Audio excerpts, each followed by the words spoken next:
Hello, this is Mandisa Johnson, entertainment journalist with Atlanta Film and TV. Today, we are having a conversation with Hollywood Broadway director and choreographer Otis Sallid. As a television show director, Otis has worked on shows such as Living Single, For Your Love, A Different World, and the dance sequences for The Nikki Cox Show. His children's television show credits include Out of the Box for Disney Channel and Gullah Gullah for Nickelodeon. He was the producer, director, choreographer for Mariah Carey on Broadway. He choreographed shows such as the Academy Awards, the Grammy Awards, Debbie Allen at Radio City, School Days, and Malcolm X.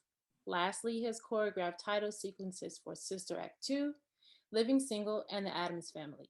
Hello, Otis. How are you today? I'm very well. How are you? I'm good. I'm good.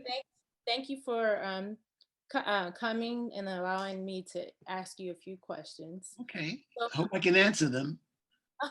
okay. So my first question is, at what age did you fall in love with the art of dance? And was there a specific moment when you realized you wanted to pursue it as a livelihood? I actually know that. I grew up in New York in Harlem and in a place called the Lincoln Projects. It was the projects. A lot of us come out of the projects. And there was a community center, which is why I support community centers and neighborhood recreational centers to this day, because, it's a lot of us, it's one of the ways that we find our ways out of the hood.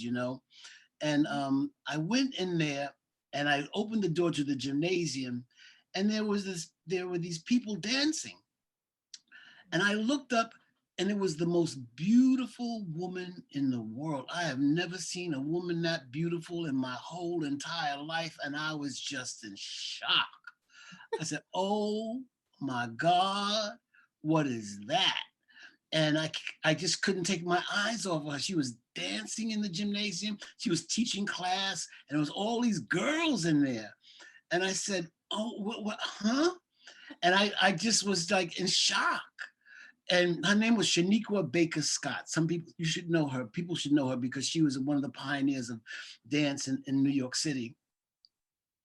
And next thing I knew, she saw me coming in almost every day, just watching the girls and her. And she pulled me over there. And at that time, they always needed boys. They always needed boys to lift the girls from one side of the stage to the other. So she got me to lifting the girls, and I was just looking at her as I was lifting the girls. And next thing I know, she had me audition for a school called the High School of Performing Arts, the same Uh, school where the show Fame was about. mhm. And I auditioned and I got in. And I was like, oh my God. In fact, this is a good lesson. And if you don't mind, I can talk about this a bit. I, I, Yeah. I didn't get in. And my mother said, what? She went down to that school. She said, why my son didn't get in here? He's as good as anybody else here. And they changed their mind.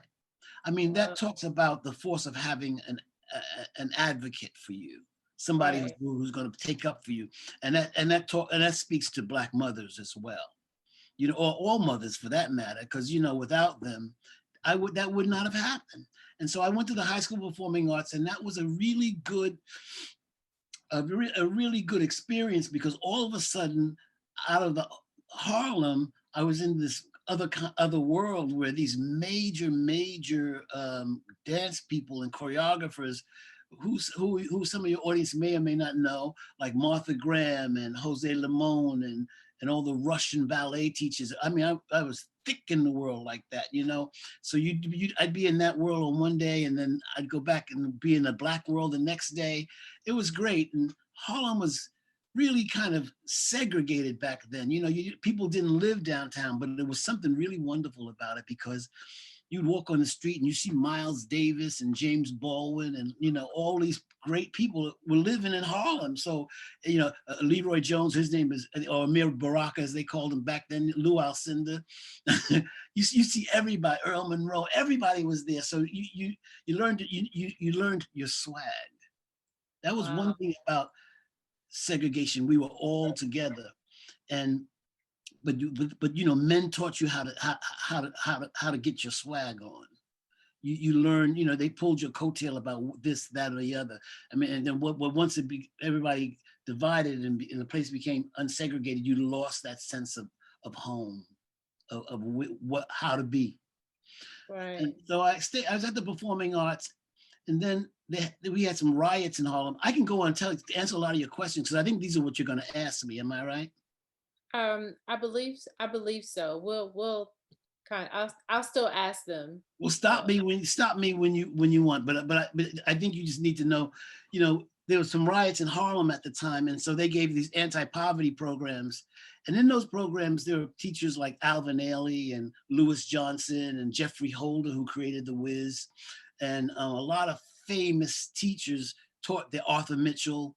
And so, in the day I was in the classical world, and at night I was in the more modern dance, uh, black world.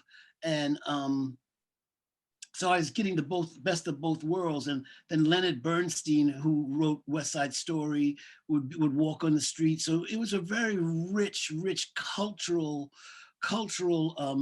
moment at that time. So you were learning everything.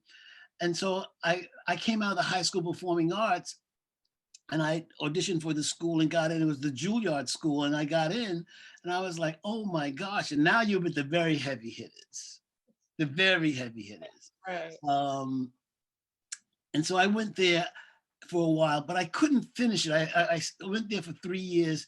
We just didn't have the money, and I didn't have the support, and I didn't have the pedigree to kind of just understand what was needed, because you need a certain amount of stability to go to a school like that.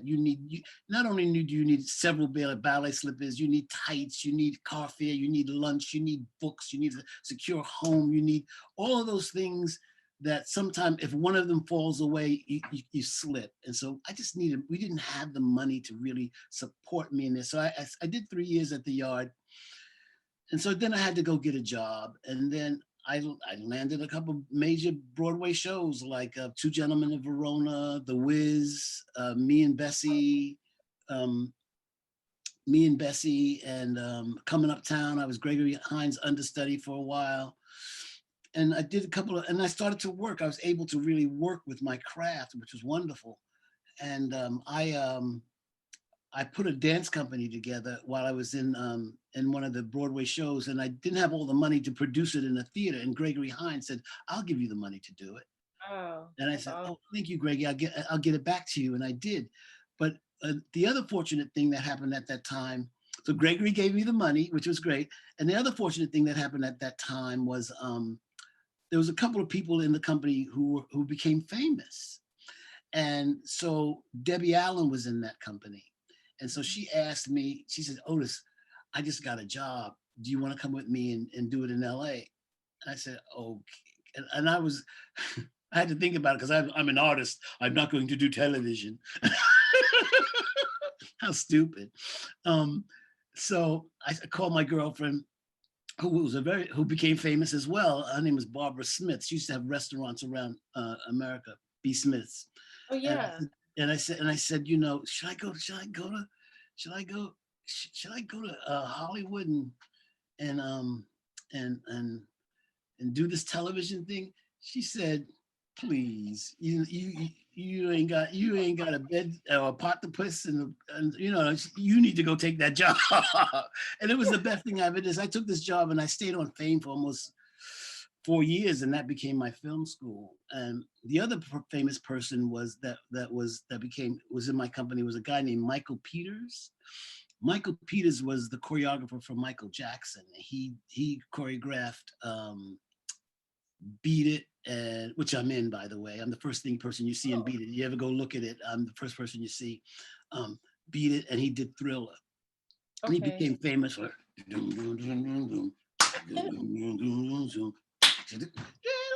So Michael Peters did all that wonderful choreography for Mr. Jackson. He was in my company at the time. So again, it was a very rich cultural upbringing, and I was very fortunate to have all those. There was something called the Negro Ensemble Company that Denzel was in, and Roscoe Lee Brown, and so many famous Adolph Caesar, so many famous actors came out of, and I was just so fortunate to be around. Cicely Tyson was in that company.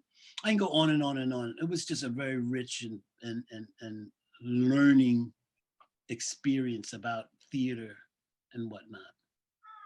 Wow, that's amazing. You talked about The Wiz. That's one of my favorite production. I Oh, was in The Wiz. I had, well, maybe not really like a small part in high school, but it's always been my favorite musical. nice. Yes. So so you talked about your mom being an advocate for you. So did your family recognize your gift early on? And if so, how did they nourish the gift to facilitate your growth? Well, it's interesting because how do I put this? It's interesting because, you know, there's no dance. Well, there's not really a dancer's. Let me just say it. I come from a West Indian background, Okay. and education was very important in that culture. And not only did you have to be educated, you also had to have some kind of art skills. To this day, in those families, to this day, Sunday mornings you would gather and you'd have to either do speak or sing or dance. And so I took a liking to this dance thing. And back then, if you were a dancer, you always had to do the splits. That was that. So the whole family would gather around and say, okay, Otis, do the splits, do the splits. Really. So I mean, there was a lot of support. And I think Harlem in those days, there was an emphasis on uh, Black excellence and Black scholars. There Hmm. was a real emphasis on Black scholars and being book read and just being in the arts and being just Black excellence.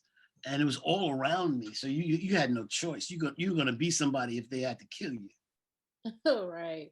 So Wow. she was an advocate in so many ways. And then everybody, my guys. I mean, I had some hangout buddies. George Jacobs and David Huff. They were my hangout buddies, and I danced, but no one ever called me anything. No one, they never took it up against me when I was doing. They would come and support it. So all my fellas, it was never a thing. So everybody was very supportive back in the day. Wow, that's amazing. That's so amazing.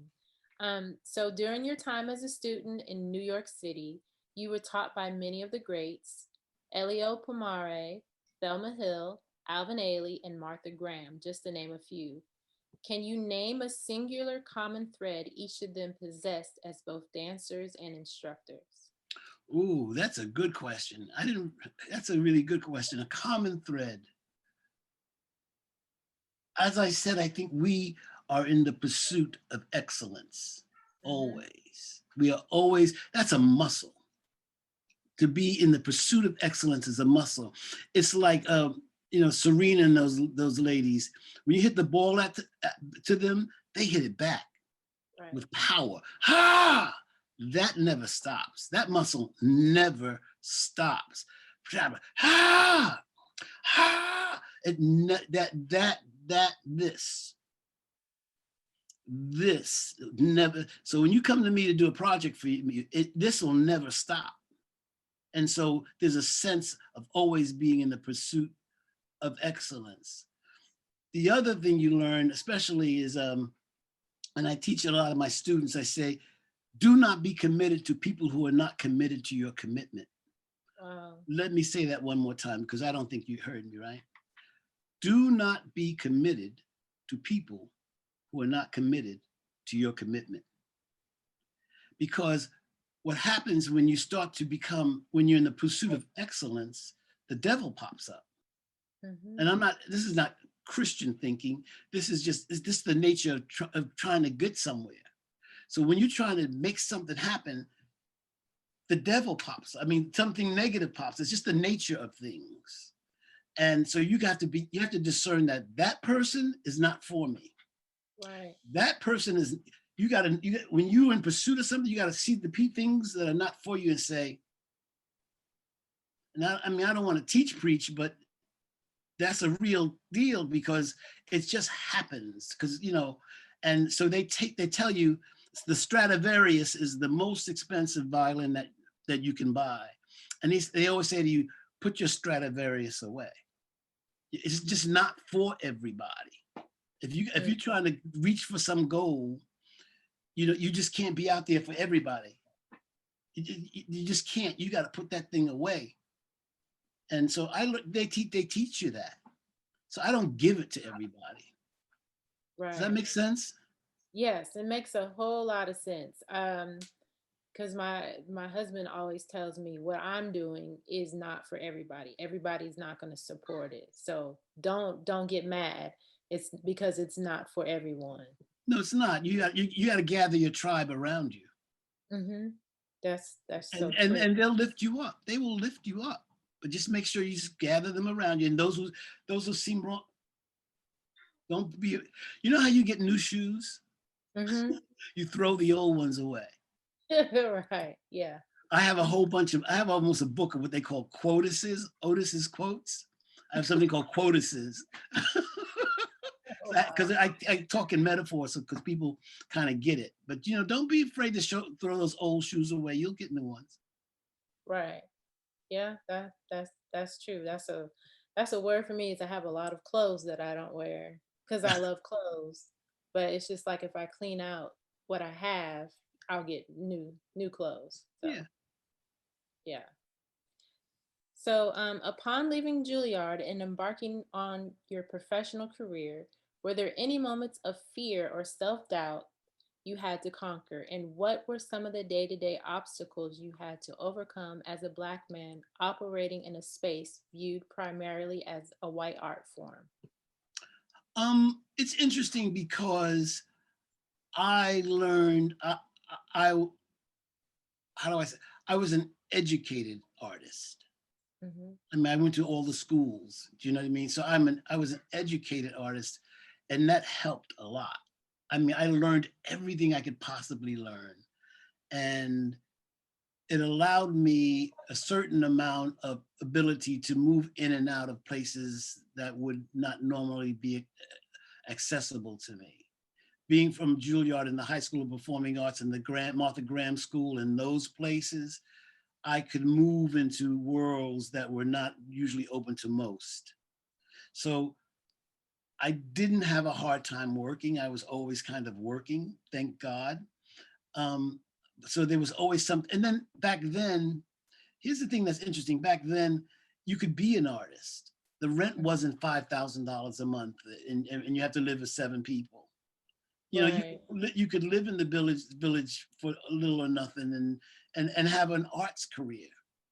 So it was doable. On a little bit of money, you could make a living. You could have a place to live. You can get around and blah blah blah. So it was a little easier back then to survive.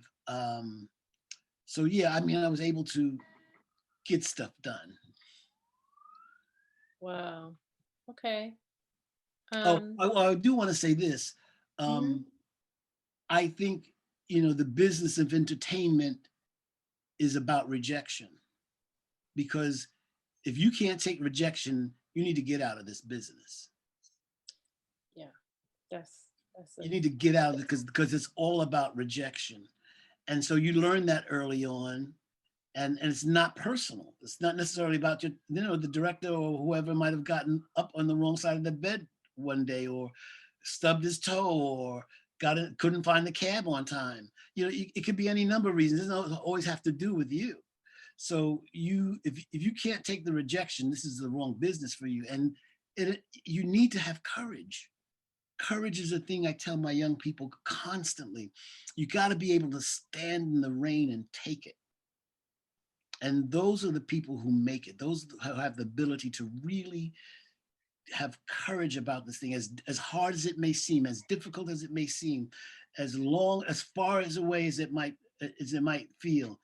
If you know your stuff, and you know your stuff, just, I know they say this all the time, but really just hang in there, because it will come. That's true. That is true. That's a good piece of advice. Very good. Um, yeah, because I I've been in the industry for a while. I went to school for entertainment business and creative writing, and of course, the rejection was there, and of course, to be honest, it is a letdown. But I had to find what I was good at, which is writing. I have an animation that I wrote, and I have this blog platform that just grew in a in less than 2 years. So it took a lot of courage for me to start it, because I had to find my own something of my own when I have 3 kids and a child with special needs. I couldn't always work on set when I wanted to, but I mean, it's grown. I met a lot of people like yourself. So, yeah, that's a great piece of advice. Yeah, the ability you have to have the ability to be resilient. Hmm. That's a word you need to keep in your pocket and not be bitter. Right. Okay. Thank you. You're welcome. So you talked about Debbie Allen and she worked with your theater company, the New Art Ensemble, and subsequently asked you to assist her on the television series Fame. Can you talk a little bit more about that? Yes, Debbie has been very good to my career. She is, oh, and not only that, she's been a friend. She's been a friend, and I treat her like a friend. Um, and she invited me to do the television show Fame. And the first year I assisted her, and then I went on to do a couple of things. I got an Emmy with her for on that show, and she said, "Okay, you take over the set." So she allowed me to run the sets, and so it became my film school. 4 years at MGM was my film school. So I learned how to do episodics. I learned how to shoot dance. I learned how to shoot drama. Just a whole bunch of stuff there, and just being in the set in the midst of in big high end production day after day after day after day, and then eventually she was doing the Academy Awards, and she said to me, "Otis, I can't do it this year. Would you be interested?" Wow. And I said, "Yeah." And so she was the one that got me to do the Academy Awards. She said to me, "Well, you're the first Black man to ever do the Academy Awards." I said, "I guess so." Wow. So That's I a mean, she's been very influential. There's been a lot of African American people who have been very influential in my career. Spike was influential too. I mean, I had never done a movie before and have credits on the front of it, and so he gave that to me. So I appreciate that of him. He gave a lot of us our first shot at it. We delivered. One of my favorite yeah. scenes is that dance number called "Good and Bad Hair." Yeah, I was just sharing with somebody when I was looking at your bio. I was like, he did this. I was like, that was my favorite scene in the movie. So I was I, like, I, no. I looked at it again recently, and I said, "Oh my gosh, this is really good." I mean, especially how dance.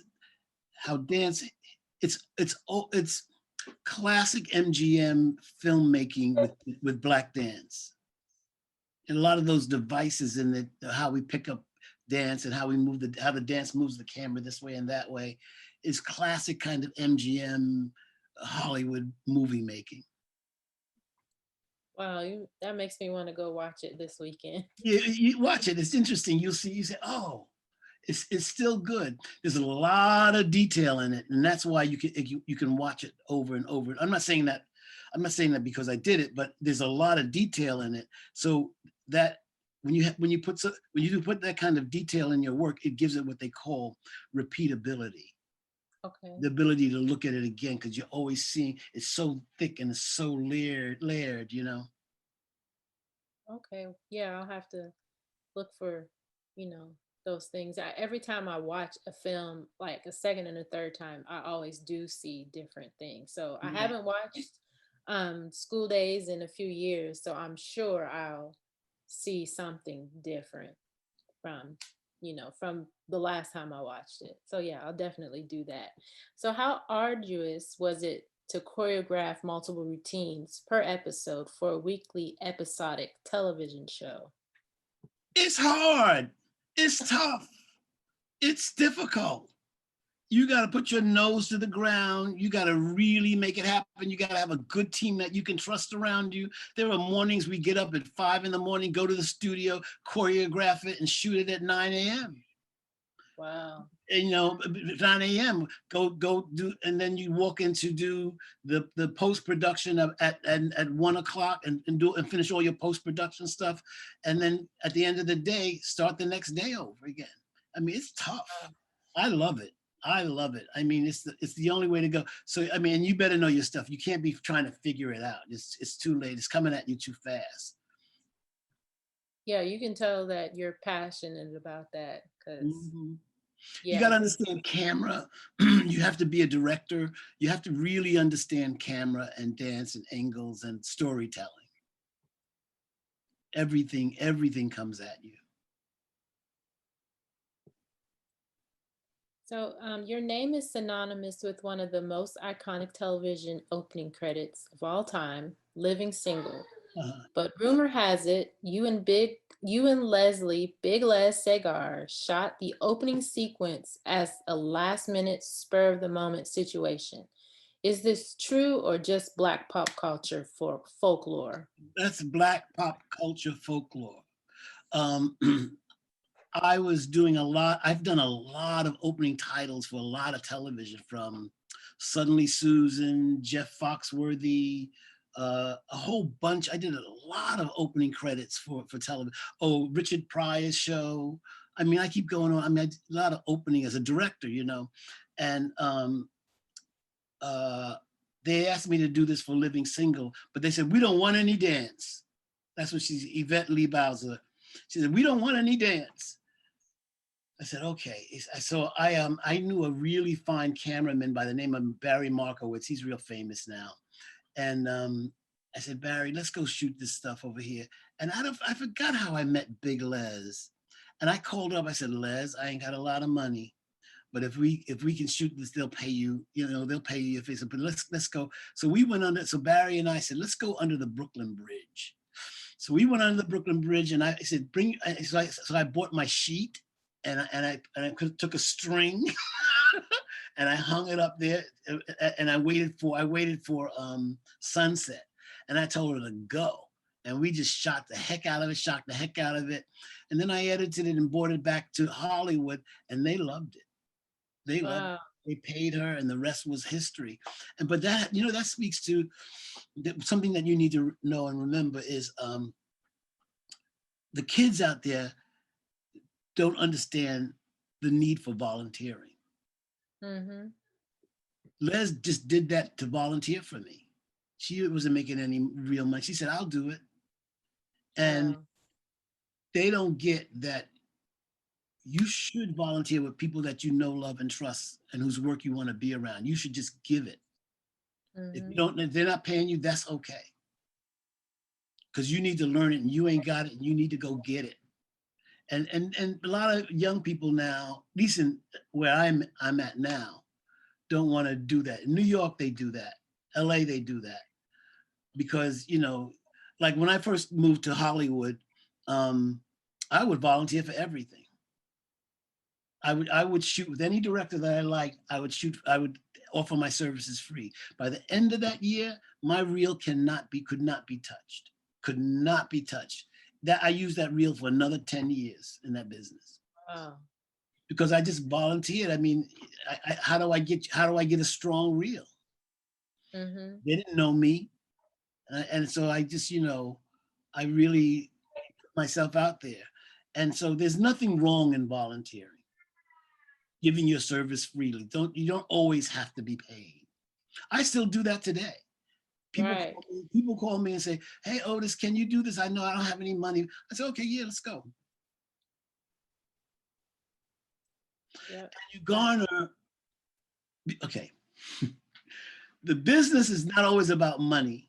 And sometimes it is. Don't get me wrong, but it's about relationships. Mm-hmm. Because some of my best jobs, they say, "Hey Otis, how are you? How's your wife? How's the kids? What are they doing? Blah blah blah." Oh, by the way, I got this little thing I'm doing. I got a call like that today. How you doing? A friend of mine, he knew me. Oh, how's your wife? Because I have a relationship with them. They trust me, and they know that I'm going to deliver. And then they offered me this killer job today. I said, okay, yes. So what you want to always do is build relationships. And one other group of advice, if you don't mind, Mm-mm. is not about you. The actors and dancers think it's about them. It's not about you. It's about the work. Always put the emphasis on the work, and you'll always come out ahead. Always. That's a hard one to teach.